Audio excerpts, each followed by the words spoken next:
வணக்கம் ஃப்ரெண்ட்ஸ், நான் உங்கள் செஃப் சிவா. இன்றைக்கி நம்ம சேனலில் என்ன பார்க்க போகிறோன்னா, கருப்பு கவுனி அரிசி இருக்குல்ல, அதில் அல்வா எப்படி பண்ணுறதுன்னு நம்ம பார்க்க போகிறோம். அதுக்கு முன்னாடி நம்ம சேனலை சப்ஸ்கிரைப் பண்ணாதவங்க பண்ணிக்கங்க, லைக் பண்ணுங்கள், கமெண்ட் பண்ணுங்கள். இந்த வீடியோஸ் பிடிச்சிருந்தா கண்டிப்பாக உங்கள் ஃப்ரெண்ட்ஸுக்கு ஷேர் பண்ணுங்கள். வாங்க வீடியோக்குள்ளே போகலாம். இப்போது கருப்பு கவுனி அரிசி இருக்குல்ல, அதை வந்து நம்ம ஊற வச்சுக்கணும். அது வந்து காலையில் ஊற வச்சோம்னா ஈவினிங் தான் அந்த அல்வா ரெடி பண்ண முடியும். ஏன்னா அரிசி வந்து அது ஊறத்துக்கு ஒரு 8லேருந்து 10 மணி நேரம் ஆகும்.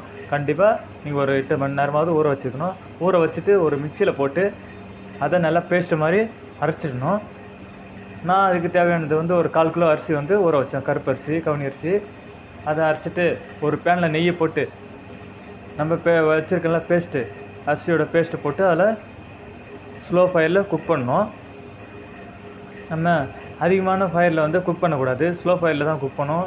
ஏன்னா அல்வா வந்து அடிப்பிடிக்கிறதுக்கான சான்சஸ் இருக்குது. இப்போ நான் வந்து 1/4 கிலோ அரிசி போட்டேன்.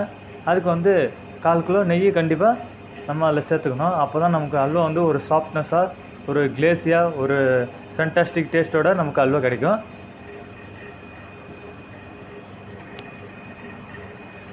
இப்போது அந்த அல்வா வந்து நமக்கு ஒரு 20 நிமிஷம் குக்கிங் டைம் இருக்குது.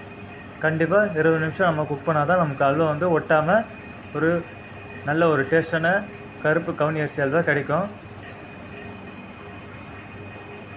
மீடியம் ஃபயரில் அல்வா நம்ம குக் பண்ணோம். இங்கே பாருங்கள், நமக்கு அந்த அல்வா குக்காக அதோட கலர் வந்து நமக்கு பிரைட்டாக கிடைக்கிது பாருங்கள். ஆல்மோஸ்ட் நமக்கு அல்வா குக் ஆகிடுச்சு. இப்போது அதுக்கு நமக்கு வெல்லம் இருக்குல்ல, அந்த வெல்லம் வந்து பாகு எடுத்து வச்சுக்கணும். அதாவது 1/4 கிலோ அரிசிக்கு 1/2 கிலோ வெல்லம் பாகு எடுத்து வச்சுக்கணும். இப்போ நமக்கு பாகு எடுத்து வச்சு அந்த வெள்ளைப்பாகு ரெடியாக இருக்குது. இப்போ நம்ம அந்த அல்வாவோட மிக்ஸ் பண்ண போகிறோம் வெள்ளைப்பாகை.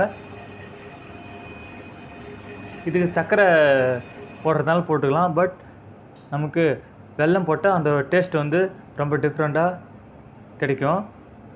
அதுவும் இல்லாமல் சர்க்கரையை விட வெல்லம் வந்து நமக்கு உடம்புக்கு ரொம்ப நல்லது.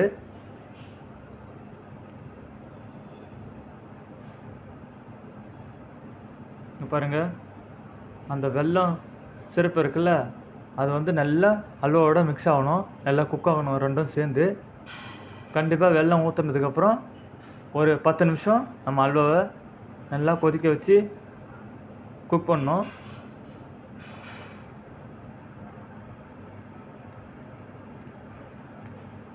இங்கே பாருங்கள், இந்த அல்வாவோட கலர் பாருங்கள். இப்போ கொஞ்சமாக நெய் விட்டுக்கலாம். நம்ம எவ்வளோக்கு எவ்வளோ நெய் அல்வாவில் சேர்த்துக்கிறோமோ அவ்வளோக்கு அல்வா வந்து ரொம்ப டேஸ்ட்டாக இருக்கும். இப்போது நமக்கு ஆல்மோஸ்ட் அல்வா ரெடி ஆகிடுச்சு.